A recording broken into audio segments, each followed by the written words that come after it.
Well,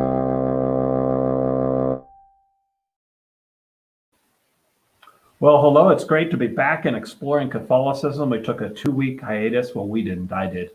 It's nice to go on vacation every once in a while and get away. So I appreciate all the wonderful things that I was able to do these past few weeks. One of the highlights, was just happened yesterday. Our dear bishop gave us pastors and administrators permission to do confirmations. So we're getting lined up for confirmations in a couple weeks. But I got to confirm 4 of my family members, a couple nieces, nephews, and cousins. And what an experience that is to be able to lay your hands on these children and confirm them in the Spirit of God, is like to seal them with God's love. It's just, I don't know, it's like as a priest, you don't get used to that. And today we actually celebrate one of the greatest priests of all time, St. John Vianney. It's his feast day of our dear diocesan priests, all of us. So we ask you to pray for us, priests, pray for all those who are trying to bring the sacraments to our family, to our friends, and to our parishes, and to our world. Boy, do we need that. One of St. John Vianney's phrases was, if you pray in love, that is where your happiness will truly lie. And so we do pray and try to live out the love of God so that our happiness is in the great gift of our faith. Well, obviously today I have the great gift of being able to share and explore Catholicism with Emma Kunzmann. She's a member of our community here in the great grouping, member of Saints John and Paul Parish.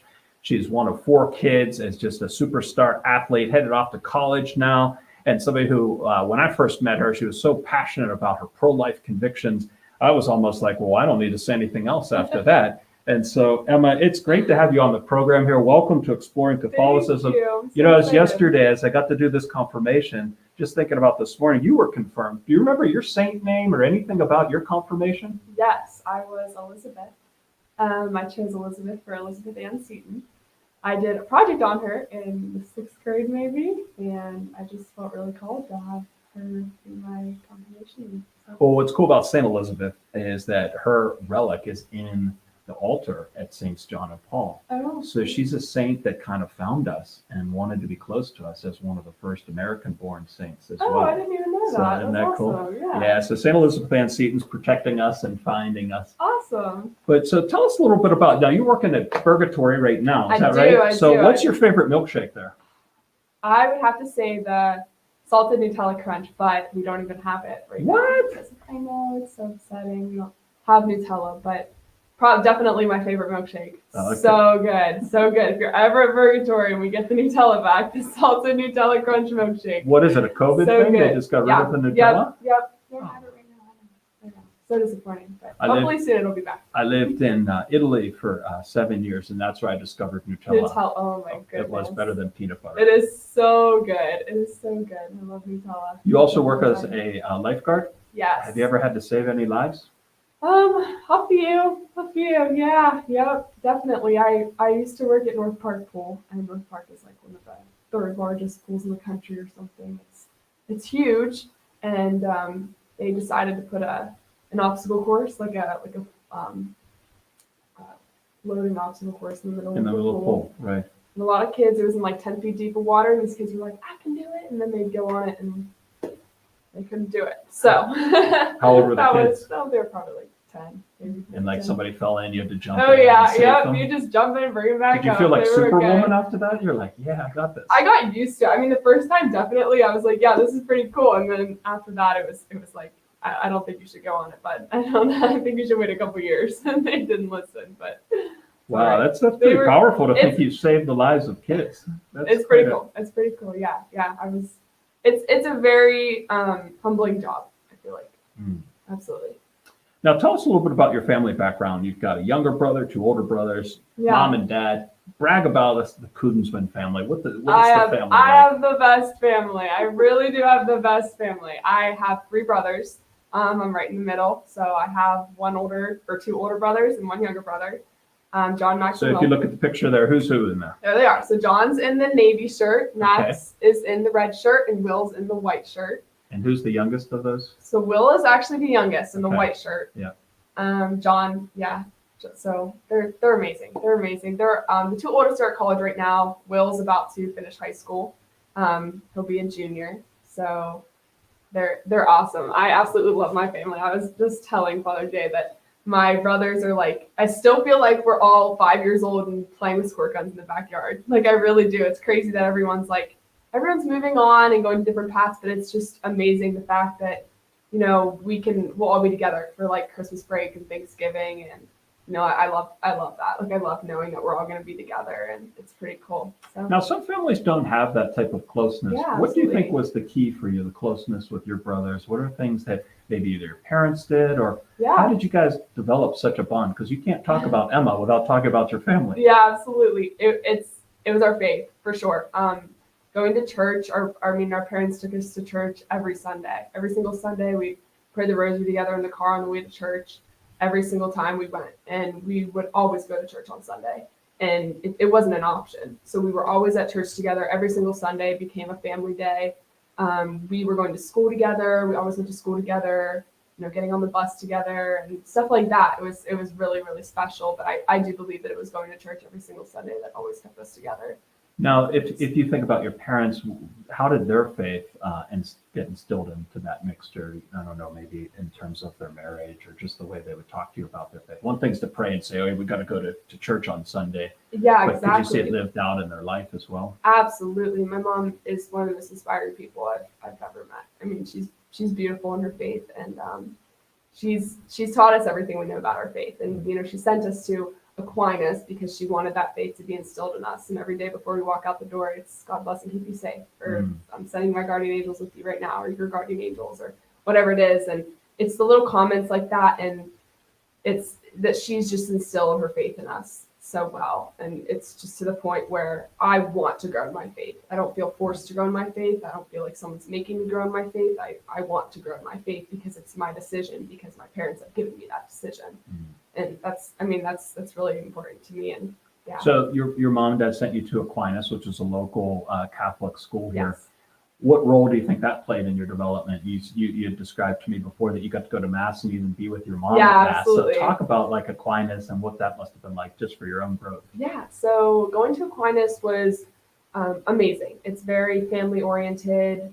I feel like everybody there was like a spiritual bond, like everybody there. You'd always go to church every single day, and it wasn't like, oh, church. It was like, cool, church. Like, we get a break out of our day to go worship God for a little while. And I think that was really cool, and it would be super exciting when we were little. All of my siblings would all be at church together. So we were all at Aquinas together at one point, and my mom would come to church, and she would like talk to, or she would sit down and go to church, and we'd all come back and we'd all sit with her. And it was like the coolest thing ever, because it was like, our mom's here for church today. And she would have like, if some other kids' parents couldn't come to church that day, those kids would come and sit with her too. And it was just awesome because we'd have like a whole few of us kids together.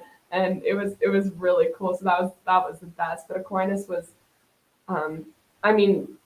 it's just, you feel so comfortable there. I feel like you feel like you don't need to be embarrassed about your faith. You don't need to be embarrassed about, the kind of shoes you're wearing, or, anything like that. No, nothing material. It's just all so, you're just blessed. You're blessed to be there. You're blessed to be around people like that who are so, respectful, and they just, like, they truly love, like, those people truly love. And it was really beautiful. Yeah. Did you have some good teachers there too? Do you have? I had the best teachers. I had the most wonderful teachers there. I still remember a lot of my teachers, and it was an amazing education. Absolutely. Yeah. So talk a little about your parents' relationship, and, Yeah. and do you know any stories about them, how they met, how they got married, how long they've been alive? Because I can't imagine anything more important for a family than a healthy marriage, a holy marriage, and a happy marriage. Yeah, absolutely. So I always joke about this, and I always say that how my parents met was my mom and my dad were in college class together, and I'm putting my dad on the spot, but they always say that my dad would talk to my mom, and she'd be like, oh, hey, hi, and then my mom was going on a road trip one day, and my dad knocked on her door, and he was like, I'm coming with you. And my mom was like, okay. And that's how it started. So They've been on quite a road trip since then, right? Absolutely. How long have they been married? Oh boy, 25. That's probably wrong. 20, maybe 25. Yeah, and have you been able to celebrate Around some that? anniversaries with them? No, and more celebrate? than that, maybe 30. But yeah, absolutely. 30? Yeah, we That's actually got fantastic. to go to Italy. It was probably around 10 years ago, but it was really cool. What do you remember about going to Italy? The Vatican. I remember the Vatican was amazing. The Coliseum was super cool, but it was awesome. We had a couple other families there with us, and it was for their anniversary, so that was really special because we were young at that time, and as kids we're all like, Mom, we don't want to leave, like want to stay here. And now if I had the opportunity to go to Italy, I would jump on that so fast. Yeah, I'd be like, let's be go. like, oh, Yeah, absolutely. So when I was little, it's just like crazy that I almost didn't even want to go, but now I look back on it and I'm like, I'm so glad I was there. But I'm glad that I can say I was there. I was at the Vatican. Like, wow, it's really cool. It's really cool. So I'm really blessed. I've been to some cool places in this world. I'm really blessed to have been there. My parents have, done an awesome job with that. What role I've always had, I have 5 sisters, and a lot of my Yeah. sisters have said to me that their dad played a big influence in their own Yeah. life growing up. How about your dad, Carl? I mean, he works with My dad IT. yeah. Do you feel sometimes that you can't relate to your dad? It seems like you and your dad have a great No, relationship, right? My dad's my world. I Yeah. love my dad to death. He's always been there for me. Both my mom and dad are amazing in supporting me. My dad has always been there. Every swim meet, every soccer game, every chance, and he works so hard and for everything I have, and it's just incredible that he's always supporting me. He's like the most So supportive Emma's dad is ever. he supports me too. He's making this broadcast possible. Brought to you by Iron Gate, which should be our Iron official Gate sponsor. Technology. Iron Gate Technology. That's what you need. You want a successful church Yeah, life? exactly. Iron Gate. You want connections? Iron Gate. Call Carl, right? Absolutely. Yep. That's So yeah, when you think about your family, I think about mine. Like some of my favorite moments are just those moments in passing. You mentioned like going on trips and stuff. But did you have Yeah. family dinners or just casual things that you guys would? Oh, just every hang out night. with? Yeah. Every night we had family dinner together. Mhm. Every night. My mom always had dinner on the table for us. It was awesome. Like that's also some part that we all shared together. We go to church every Sunday and we'd have dinner every single night together. And they were some of the best dinners ever. Now I look back on it and it's sad because there's just Will and I left. That's all there is now. But it's like I totally took those for granted. Absolutely. And I look back on it, I'm like, wow, to have a dinner with like my whole family, like that's amazing. I'm always joking, I'm always saying like my brothers were just making fun of me the whole time. But that's the best part of it. Like that's the best part of it. That's where I got my thick skin from. So that's Yeah, the you best need that, part of right? it. Yeah, absolutely. Now, you had mentioned that you guys were, because you're going to be headed down to Florida. We'll get to that in a couple minutes. But Yeah. that you guys were moving and all that stuff, and Yeah. now you found a house. And talk a little bit about that journey right now as you're about to, you graduated high school, you're about Yeah. going to college, and then you're going to move houses, found a house. Yeah, What absolutely. happened So we were trying to downsize here and get a place in Florida, and it just my mom, she actually just told me the story, which is super cool. She said we ended up selling our house. So our house was sold So you didn't have a house. and we didn't have a place to go. So my mom is like frantically trying to find a place to go, and my grandma passed away a couple years ago, and so my mom's mom. And the other night, my mom said, she goes, I prayed to my mom to find us a house, and that night, we found our house. And how cool is that? So my grandma was up there making sure that it happened. So Yeah. it's really, really cool. So we did end up finding a house here, and I actually move into that house the 17th, and then I leave for college the 20th. So yep, it's gonna be fun. It's gonna be fun, but What a way to make it excited. through that. yeah, absolutely. So as you you look at where you are right now, you did a lot of sports in school. What were some of the sports that you swam in or that you were involved in? Yeah, absolutely. I In high school. Yeah, I played soccer for North Catholic High School for 3 years. I was a swimmer. I've swum my entire life. I swam club since I was probably 6 years old, and then I swam high school. I swam all 4 years of high school. I wanted to swim club in college, but it doesn't look like that's going to be happening as of right now. But maybe in the future, that'd Sure. be pretty cool. So yeah, this What did you learn? So I rode crew at Central Catholic, and Oh, one of the things awesome. that I loved about crew was that you had to row in sync in order Yeah. to be good. Yep.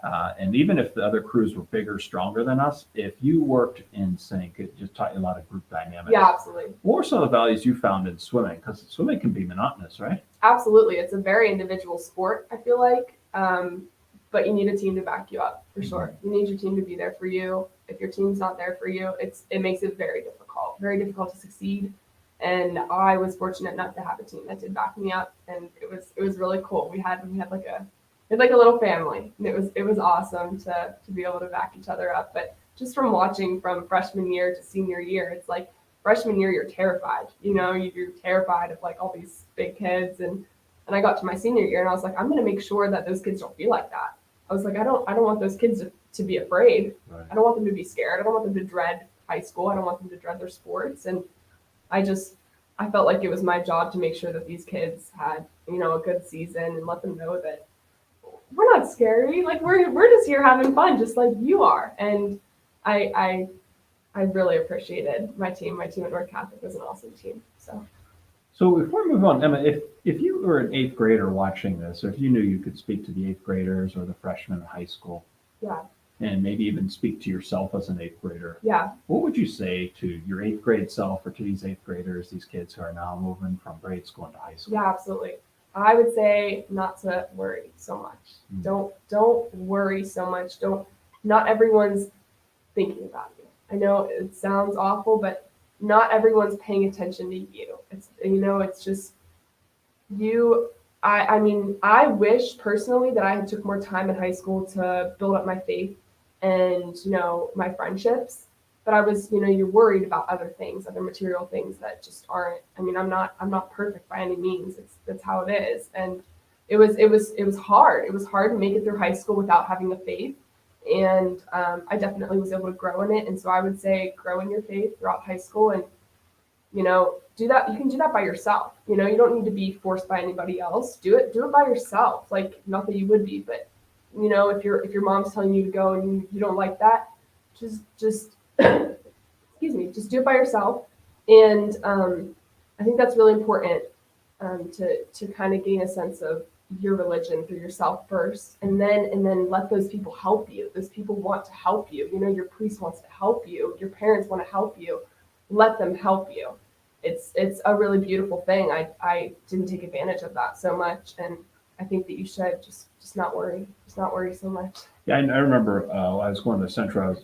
Went from a very small grade school to this to Central, and I was a tiny little kid. And the big football players, and all I could think of is, are you going to throw me in a locker or not? Yep. And you're so right. You're so self-conscious. Right? Absolutely. And one of the things I love about confirmation is that it gives you a saint in heaven to cheer you on. Exactly. And, lately I've been thinking a lot about the role of our patron saints, which is I asked you about St. Elizabeth and Seton, and mine was St. Patrick.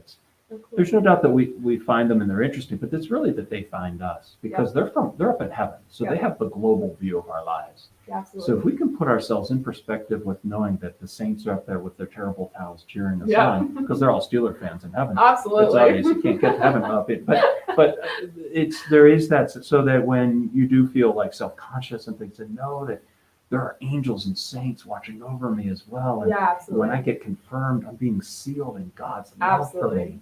And hopefully, even hearing that can be helpful to them as well. Yeah, absolutely. So tell me a little bit about Corona time graduation, Corona time senior year. One of the things that fascinated me about just hearing a little bit about your own story was knowing that you had to go through senior year without seeing your friends like that, without really walking, without getting the whole diploma thing. Yep. So walk me through, where were you when you first felt Corona time? Were you swimming? Were you about to do a state meet somewhere when you like you were literally in the pool and they dragged you out or something? Practically. So I made the state championship, and my team and I drive out to Bucknell.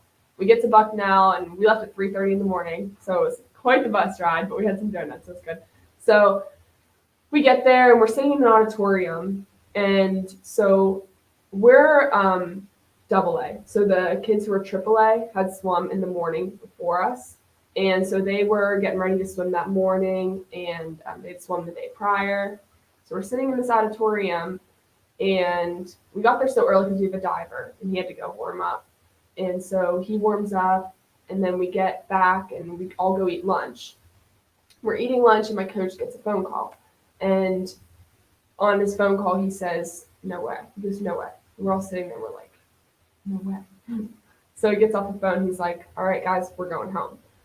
And we're like, "We're going home? Like, oh my gosh. So that moment for me, I was almost in tears. I was like, it's my senior states. I was like, what is going on? This is awful. Like, I can't believe this is happening. And we're on the bus ride home and everybody's super quiet. No one's talking. And I was like, out loud, I said, you know what? I was like, it's okay, guys. I was like, it's gonna be fine. Like, this isn't that big. Like, we've overcome bigger, we can do this.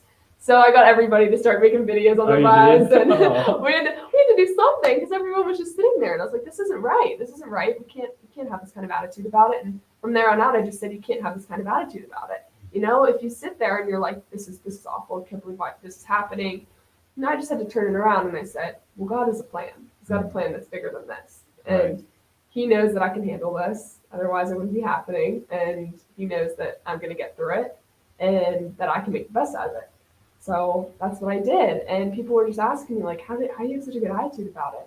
And I'm like, because I have God on my side, Like, God's helping me through this. It's not hard, and it's like, I understand that I do not have, a lot of the hardship that this is bringing. And I pray every day for those people that actually do have the hardship of what this is bringing.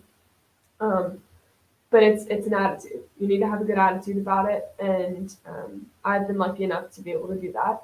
And you just got to pray. You got to pray about it. I was reading a book over vacation, Man's Search for Meaning by Viktor Frankl.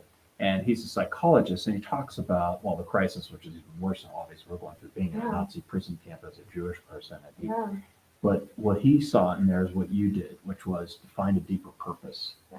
And if you find that purpose, then there are ways to transcend the suffering and know that the suffering is real. It's not like you're ignoring it. Like, you didn't get to swim in that meet your senior year. That pain is still there. Right. But there's a purpose to the pain, and that's what our prayer life, that's what our faith does. It gives you that moral muscles to be able to motor through. Yeah, I love and that's what you discovered there. Yeah. Well, not discovered, but that's what kind of came out. Right? Yeah, exactly. So then what was it like to go back to home and finish senior year at home, or did you still have classes? So your swim meet gets canceled, and that's one of the first impacts of Corona time. Yeah. Well, what about classes? Absolutely. So we get home from our bus, and our principal's standing out in the parking lot, and he starts talking to us, and he's like, you guys should go inside and get your stuff. We might not be coming back. And at this point, I'm thinking, like, no, we'll be back in a week. Like, it's not a big deal. We'll be back in a week. So I ended up not going to get all my stuff, and I had all my books and stuff because everything's online, but there's some coffee sitting in my locker for a while, which is not great.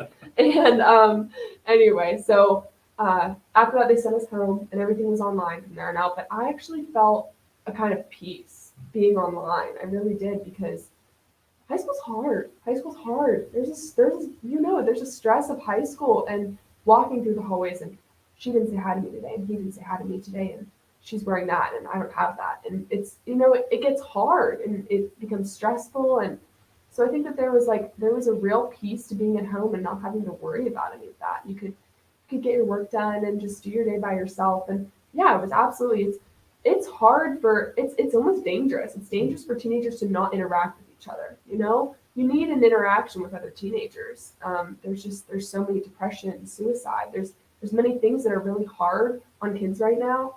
And it's very important for kids to be interacting with each other. So when you're interacting with someone through a phone, that's hard. That's very hard. That's where it gets really hard. So I was fortunate enough to, be able to see a few of my friends in a safe way. And my mom knew it was important for me to get out. And, so we ended up going to the beach for a week and quarantined there for a little while. And that's not a bad place to be quarantined. No, it was not a bad place at all. It was awesome. So it was things like that my mom, she really helped bring out the best of the situation. And I was really blessed to have that. So it was really cool. But I do feel for the kids that, didn't have those opportunities, and it's hard to keep your friendships through a phone screen. Mm-hmm. It really is.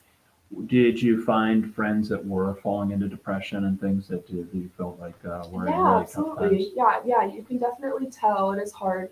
It is hard for kids. Even just, wherever it is hard for kids to do that. And I did come across some people that were having a hard time. And my whole life, I've I've been one to help people. I love helping people. I just have a thing for it, And my mom's always like, you should be a nurse, but I don't know. I don't know if that's it, but I do love helping people. So if I come across someone like that, you gotta let them know that it's gonna pass quick. And if you don't feel like you have your friends right now, you have a God. You have a God who loves you so much. Talk to your God, because He's there and He wants to help you. Like, He's here to help you get through it, as long as you let Him. You need to let Him help you out. So. Well, what was it like to do classes? Did you do Zoom? Did you do it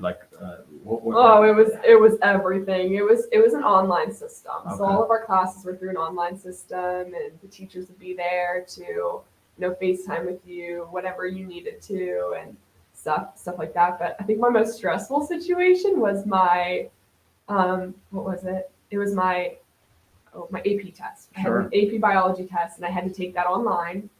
And you were at home. You're at home. I mean, couldn't you just have the notes there with you? Yeah. Not that you would cheat, but I mean, no, it just seems absolutely, like no, absolutely. you're not in a Yeah. class. So they told you that you could. They tell you that you can use your notes, because Okay. they assume that kids are going to do that anyway. So Okay. they tell you can use your notes and things like that. So it was like 2 hours before the test was coming, and I couldn't log in. I couldn't get into my system. Half an hour before my test, and I'm like, I'm not going to be able to take my AP test. I was like, this is huge. Like, this is for my college credits. I can't take my AP test. And I'm on FaceTime, Zoom meetings, everything with like our technology people. And my dad was out of town, so I didn't have the technology support there. And I ended up getting in like 10 minutes before my test.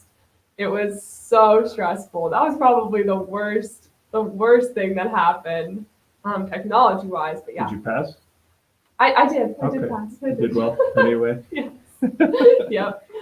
What about graduation? How did they do Yeah. graduation? And because you couldn't be in your typical auditorium Yeah, with your mhm. speakers and all that type of stuff. How did that Yeah, work out? definitely wasn't like a graduation you had, Yeah. but it was cool. So everybody drove into the parking lot, and everybody had their own parking space. You Okay. park in your parking lot space, and they told you not to get out of the car, but everybody did get out of the car. So we were all there together. It was pretty cool. And then they set up like a large podium at the end of the parking lot, and for like most of the speeches and stuff, everybody was in their cars with their windows down, and you give the speeches, and then they came to your car directly to hand you your diploma. They delivered you your diploma. Once That's funny. once they handed you your diploma, it was like in a package. You had to like reach in and grab it out. It was pretty cool.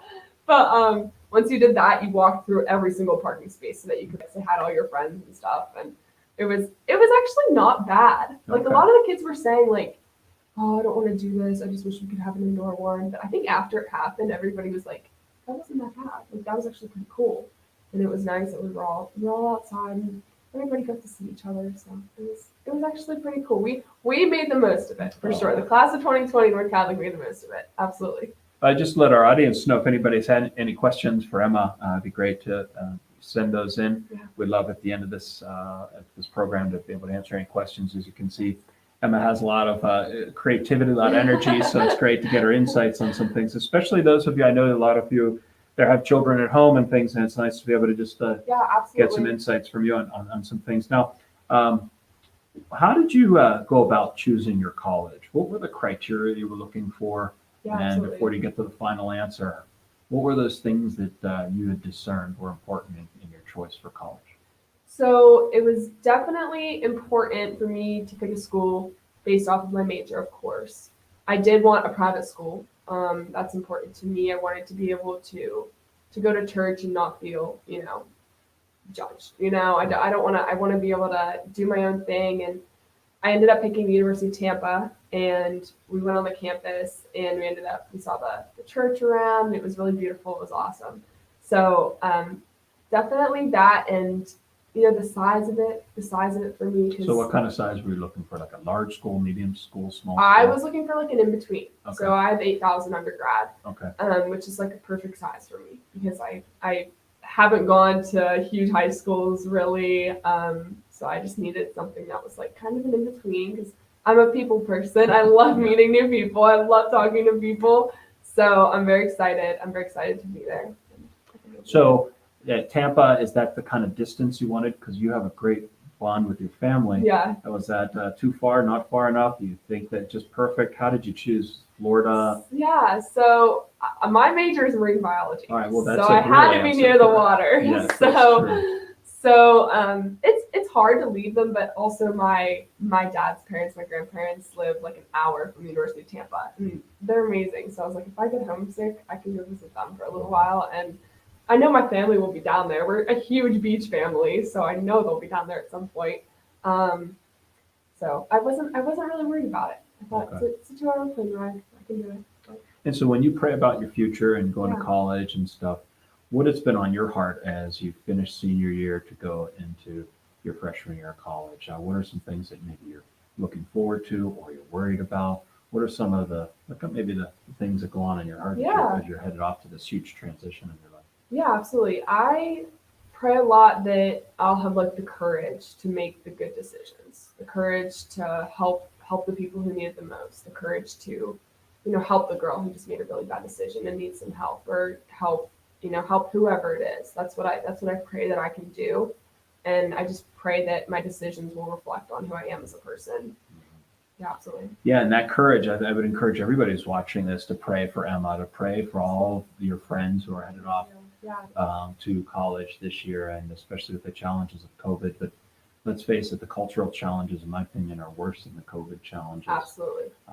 You guys are under so much stress with the social media Mhm. and the way in which our culture has been just so aggressively Yeah. anti-Catholic. You Yeah. know, Seen I'm this. sick and tired of seeing Jesus being blown up like there was one of the cathedrals, or a Mary statue being knocked down, and just doesn't seem like there's much of a response from our Catholic Church, and Absolutely. how hard that Yeah. is. And Yeah. I imagine it, people just kind of destroy our faith without us really ever defending it. So Right. that courage is Absolutely. absolutely critical Yep. for it all. Yep. And so speaking of that, something, I guess it was kind of the first time I ever met you or saw you. I was going to mass, and all of a sudden you got up and gave about a 10-minute, just incredibly inspirational talk on the life of the preborn, of being anti-abortion, of being pro-life. Yeah, absolutely. When was the first time you thought of that conviction? How did that ever come as a part Yeah. of your life? Absolutely. So my mom, when I was younger, my mom would always go tell me that she was going to March for Babies. And I never understood what that meant. And she just wanted me to get a little older so that she could explain to me the whole situation of, what was happening, because she never wanted me to look at these women like they're wrong. She never wanted me to judge these women. She never wanted me to look at them and be like, well, how could they do that? She wanted me to understand the situation that they were in and how vulnerable they are. And so she finally, we talked about it, and she explained it to me, and I was like, wow, it's just hard to think that abortion can even be, that it can even be in this world. So I ended up going on a march, and you think about these things, and you're like, what is that like to go on a march? What is that like?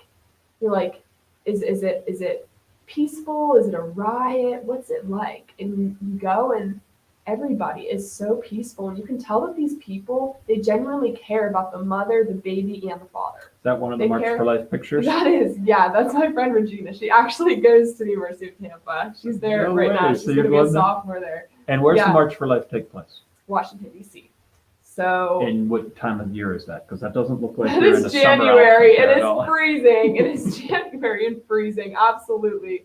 It is cold, but it is one of the best experiences you'll ever have. It is so peaceful. It's so amazing, the amount of young people who are there. Like, if you ever feel like you're alone and you're like I don't feel like I have enough young people around me, go to this march. There are so many kids there your age, and they're all fighting for the same thing as you. And it's so beautiful. It's so cool to see, and it's peaceful. These people, they're not rioting, they're not burning anything down. It's peaceful, and it's prayerful, and it's really beautiful. It's really beautiful. So your mom talks to you about this and the gift of life, and I love the approach that you say, because so many times is it the mother or is it the baby? And there's this Yeah, huge absolutely. debate between that. But you started by saying that there is a vulnerability and a dignity, Mhm. obviously, and the mother, and then a deeper love, the love that you also have for the preborn. But Absolutely. so how did you start to articulate and then get more involved into the pro-life movement? So my mom is, she's been very strong on that her whole life, and I I started to see like the viewpoint of other people and how, people who think that it's okay to have an abortion. And I started to, hear the things that they would say. And I was like, well, maybe someone can back it up. Like, let's hear what you can say to back it up. But there's nothing on this earth that can back that up.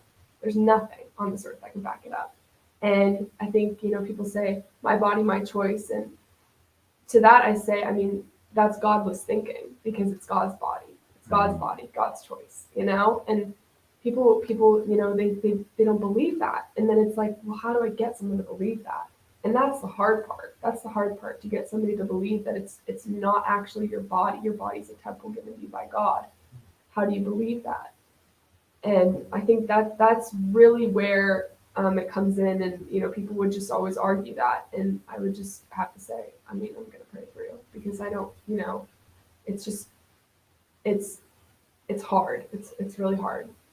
What about like some of kids your own age and things? Have you talked to them much about the abortion issue, and where are some of them as compared to where you are? Yeah, absolutely.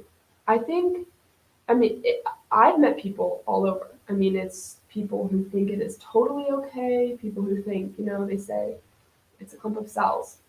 Right. Well, it's not a clump of cells. Like, from the minute of conception, that DNA is the DNA that you will have for the rest of your life. Like, that is so powerful. So when people say it's a clump of cells, to me, it's uneducated. I think that there needs to be more education on it. That's very important. And I think it's just a brainwashed society that really needs to be fixed. Absolutely. And what would you say are some of the things that you've participated in that have been most helpful for growing and spreading the message of the pro-life movement? Definitely going on a march. I've given some speeches at my schools, at church here.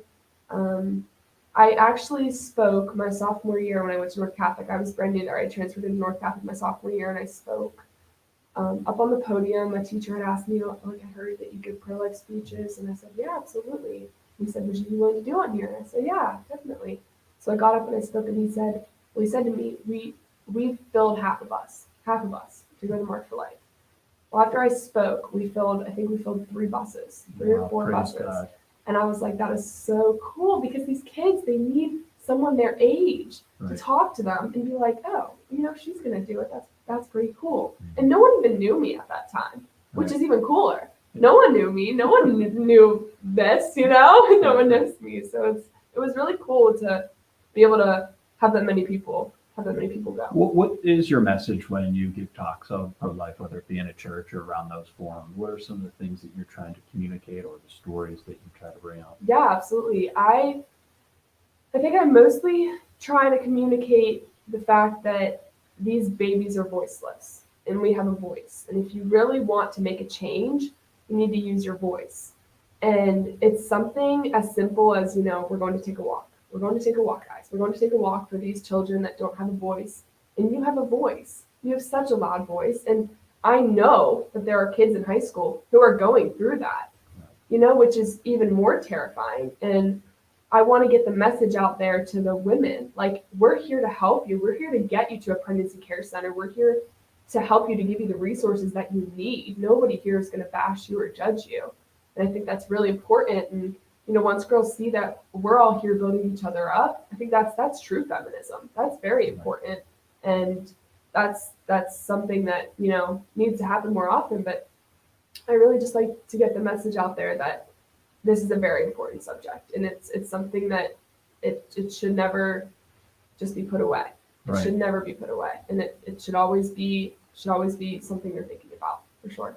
Now, obviously, the greatest would be to inspire all women to always choose life, and even have a legal framework that would back that up, rather than the Roe v. Wade and all those things. We'd love to see all that abolished and live in a world where we would welcome every baby. However, we're not there yet. What are some things that you think are important as steps towards perhaps disseminating a greater culture of life? Like, for example, where would you be about the importance of parents being informed about decisions in medical practices and abortion and things? Have you thought through that at all, or where would you be on some of those things? Yeah, absolutely. A parent should be informed if their child feels like they're going through that, and the 18-hour waiting period, that's good. That's a start here.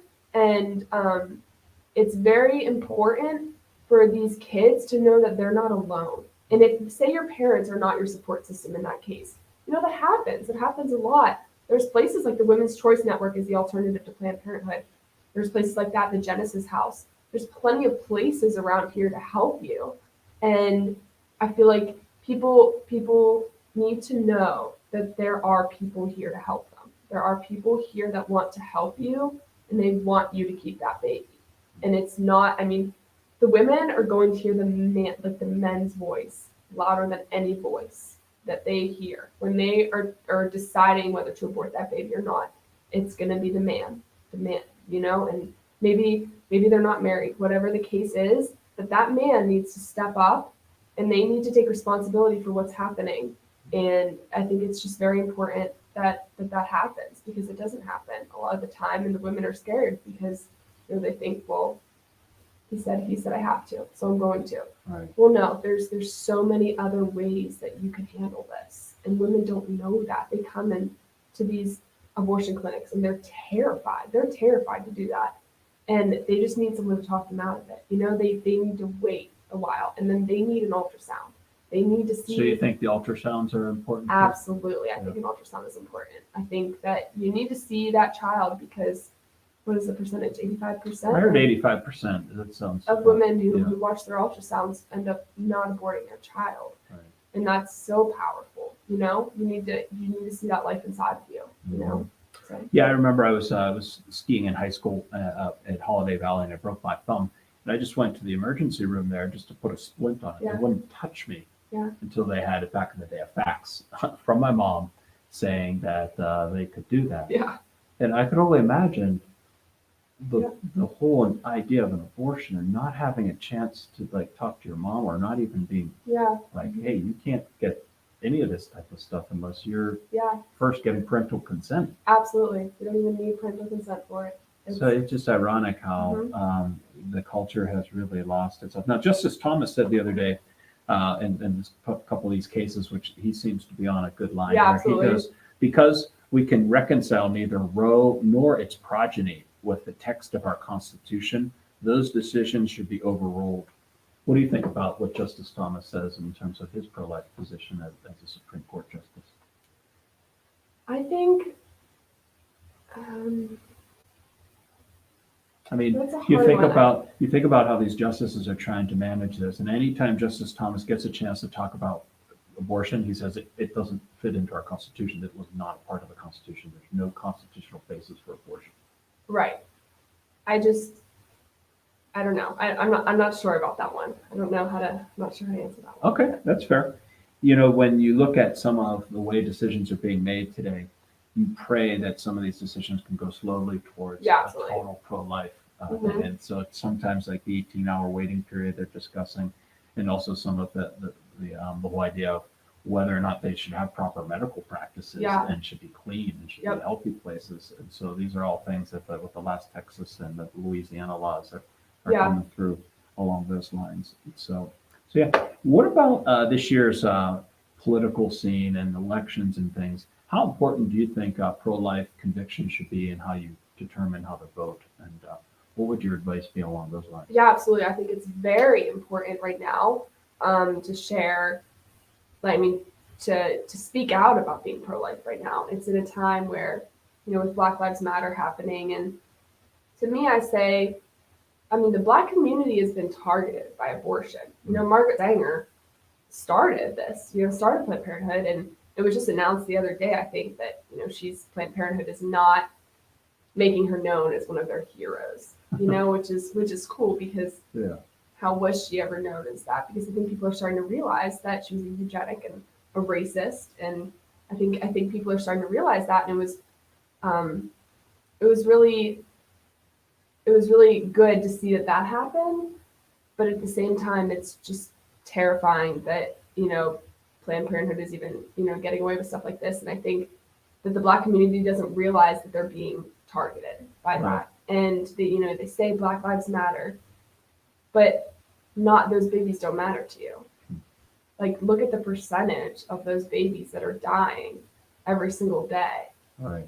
They don't matter. I mean, that's how much of your population right there. Mm-hmm. And that's terrifying to me. So if you're not going to stand up for them, then I will. Mm-hmm. You know, that's why it's very important to stand up and be pro-life right now. And, you know, no matter what race, like, you're pro-life. You stand up for those babies from the moment of conception. And I think, yeah, it's very important. How have you found where politicians stand on pro-life? Have you found any information that has been helpful for you, or just way of just listening to them, or going on to any websites or any Yeah, research absolutely. that you've has helped you with?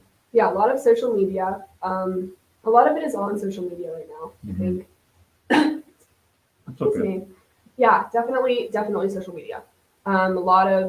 There's a ton of videos out there right now that, you know, you can kind of see in the liberals, they control the media. So Mm. it's hard to see the truth about some stuff. Right. But if you dig deeper than that and you're educated on it, you can see the lies and you can see right through them. Right. And it's easy to see where you stand after that. Right. Yeah, especially just understanding what conviction do they have for who is in the womb and Exactly. who's carrying the baby. Yeah. One of the hardest experiences that I've ever had as a priest is hearing confessions and having somebody come and talk about that they've had the abortion, and you feel at that moment really at the mercy of God, Yeah. and at the really difficulty of trying in a couple of minutes to be able to console, comfort, and care for the woman that's had the abortion. And Absolutely. it's as a priest, something that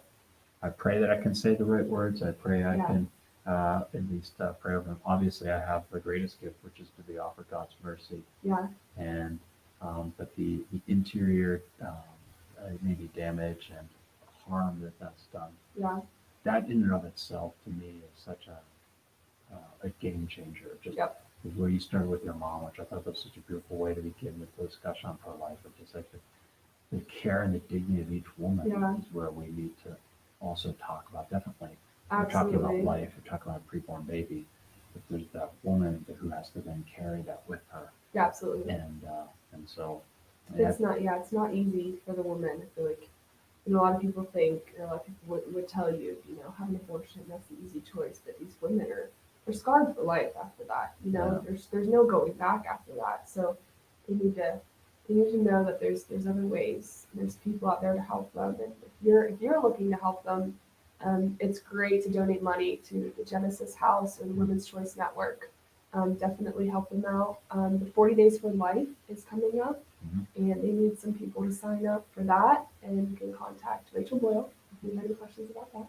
that would be great. That's Yeah. pretty awesome. I think that's a great thing to do. And you go out in front of the pregnancy center, and you can help these women make the right choice. And you don't need to be what's the word? You don't You need to be necess- protesting. You can be prayerfully exactly. present. Yeah, exactly. Yeah. And you can just go out and help these women. And yeah, it's an awesome thing to do. So get out there and help those women. Yeah, I got to join Father Joe Freedy, a bunch of priests, and Yeah. then we had a ton of people at Epiphany, and then we walked down to the abortion clinic in downtown. It was great because the police and everybody was giving us an escort down there, Awesome. and we were just praying, and Yep. that kicked off the 40 Days for Life. Yeah, Like, awesome. I forget how long ago that was now with COVID. I can't even remember Yeah. that stuff. Mhm. But yeah, we're hoping to be able to regroup as a parish and try to get Mhm. things going again for the March for Life and get Yeah. things like that too. So regroup in the sense that COVID's put us on some pause. We had Yeah, absolutely. a tremendous program that we're working with where we're going to get people from every county in Pennsylvania to go to Harrisburg in May, Yeah,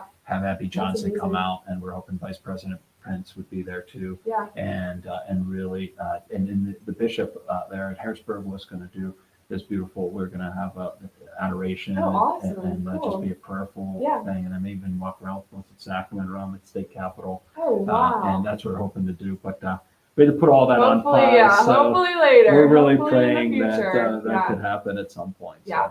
Awesome. So let's turn over, see if there's any questions. I'm not sure if we have any questions from our audience, but it'd be great to see what we got going out there. So Absolutely. let's see if we have a couple minutes here. All right. So Emma, are you planning to join Students for Life at college? Yeah, absolutely. I would love to join something like that. I want to make a difference where I am. So, like I said, I would definitely do something like that. I definitely want to be there to help the women there, because I know going into college, I know for a fact that I will be surrounded by girls and women who are making that decision. So I am just praying that I will be strong enough to help these women, help them get to a pregnancy care center, help them get the help that they need, and stay with them. Stay with them as long as I can. And if I'm in a group like that, yeah, that would be amazing. So I can potentially have other people helping me too, and people that would have the same views as me. That would be amazing. So I'm not doing it by myself. Absolutely. Yeah, I remember we had Abby Johnson here a couple months ago, and she had talked about in college is when she made that decision to then join the whole Planned Parenthood. And Yeah. college is such an open time of like Yep. just freely experiencing all these things. And it's just like, imagine if we could experience the great culture of life and love for Yep. the preborn, love for those mothers, and to Absolutely. really try to care for them. Yep. And so I think Students for Life is a great group that does that. I'm sure they go to Absolutely. the March for Life too. But don't Absolutely. you see a lot of college students at the Oh March? yeah, I would love to be a part of that. That'd be so much fun. Yeah, that's so me. I would love that. Okay, let's see if we have any more questions out there. Kind of vague, but what's your favorite part of being pro-life? Oh, my favorite part of being pro-life. I'll say for me, that my favorite absolutely. part is I come from a very small family. In other words, I only have 5 sisters and 2 brothers. And on my dad's side, there's Very 84 grandchildren, 100 and I don't know how many. So we're well over 200. My Oh my favorite part of goodness. pro-life is just holding the babies. Oh yeah.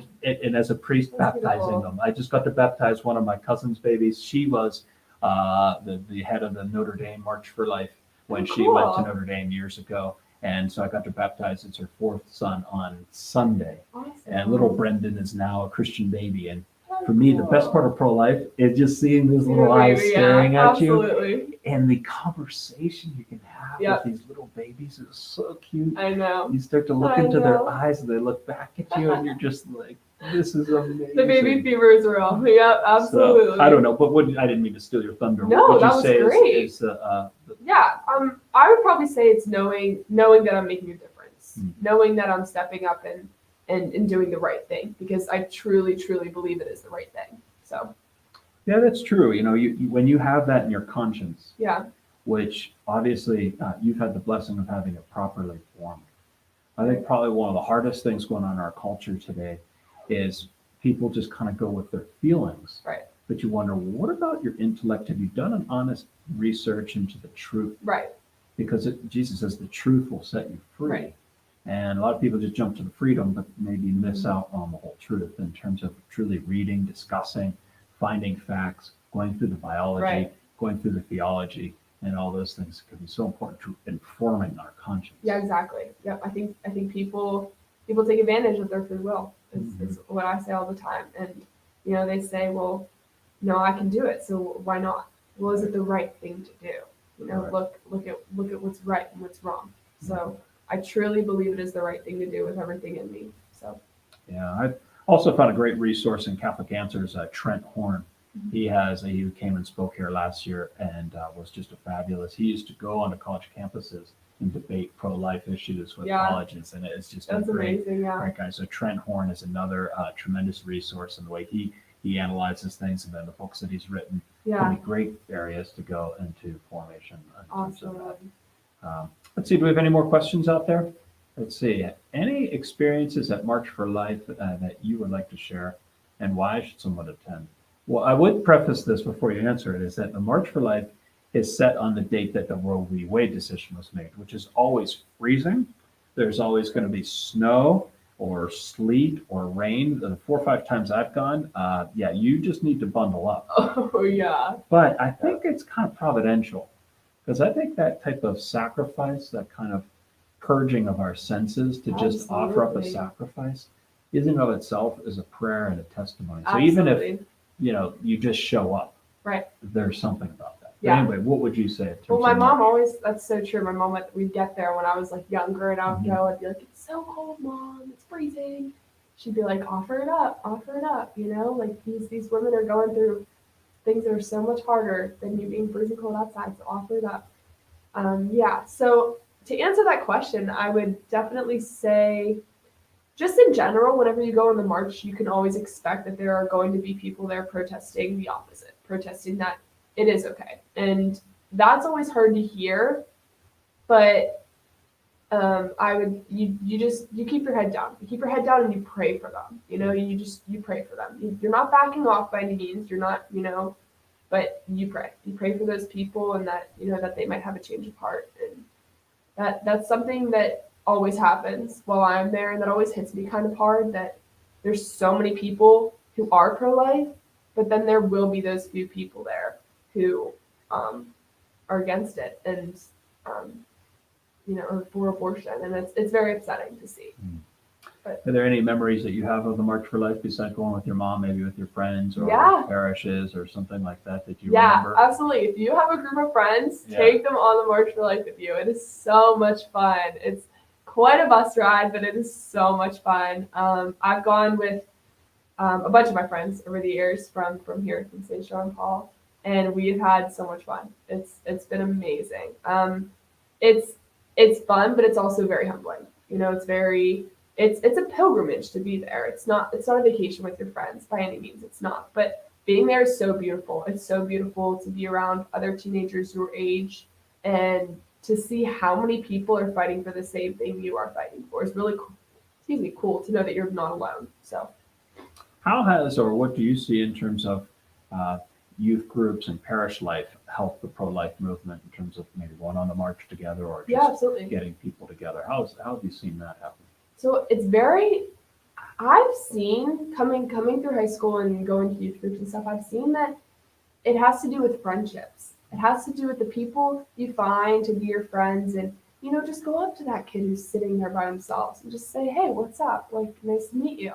Like, that means the world to them, and then that starts it. That sparks it. That starts like, hey, we should go on this trip together, or we should go on this trip together. And that's how I've gone on. I went on a mission trip. I've been on 2 mission trips now, March for Life, and it's with my friends, it's with those people, and you gotta start it. You gotta walk up there and be like, hey, what's up? That means the world to someone, and I have the personality to do that. Some people don't. I understand that, so I'm gonna be the one to walk up to and be like, hey, what's up? So yeah, absolutely. I think it's the friendships for sure.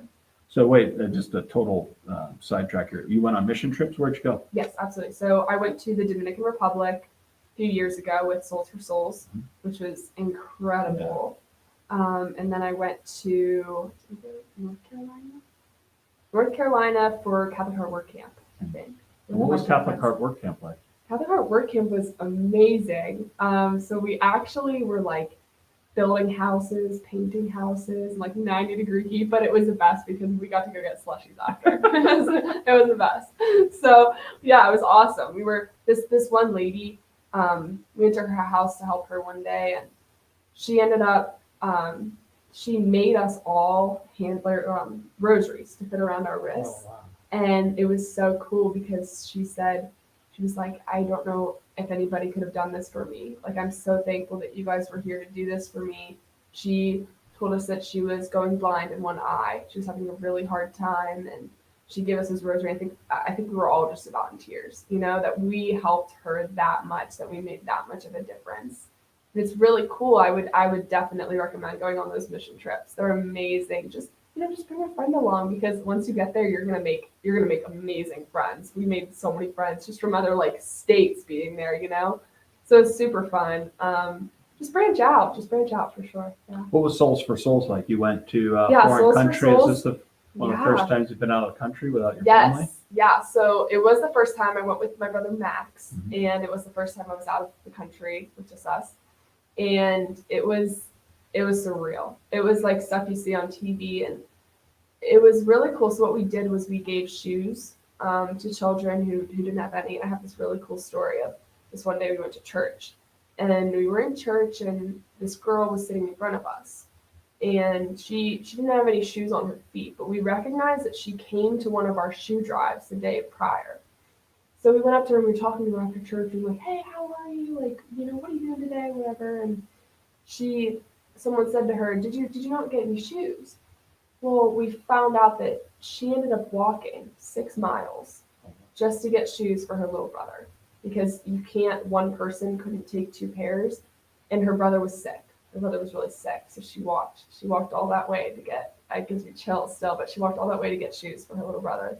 And we were like, we're giving you a pair of shoes. So we ended up getting her a pair of shoes, but it was just really cool that, God put her in that Now, place. how did you communicate with them? Did you speak Spanish?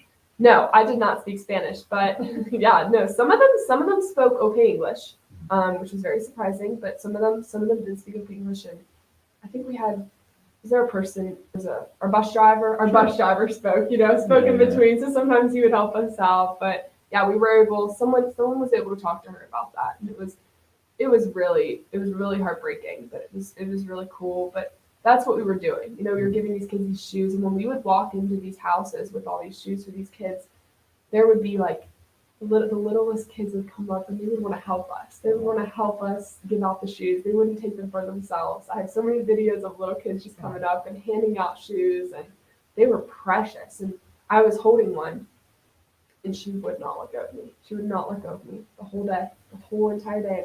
Her mom came and took her back from me, and she was just crying. And oh my gosh, it broke my heart because, like, these kids, they have nothing, but they are so happy.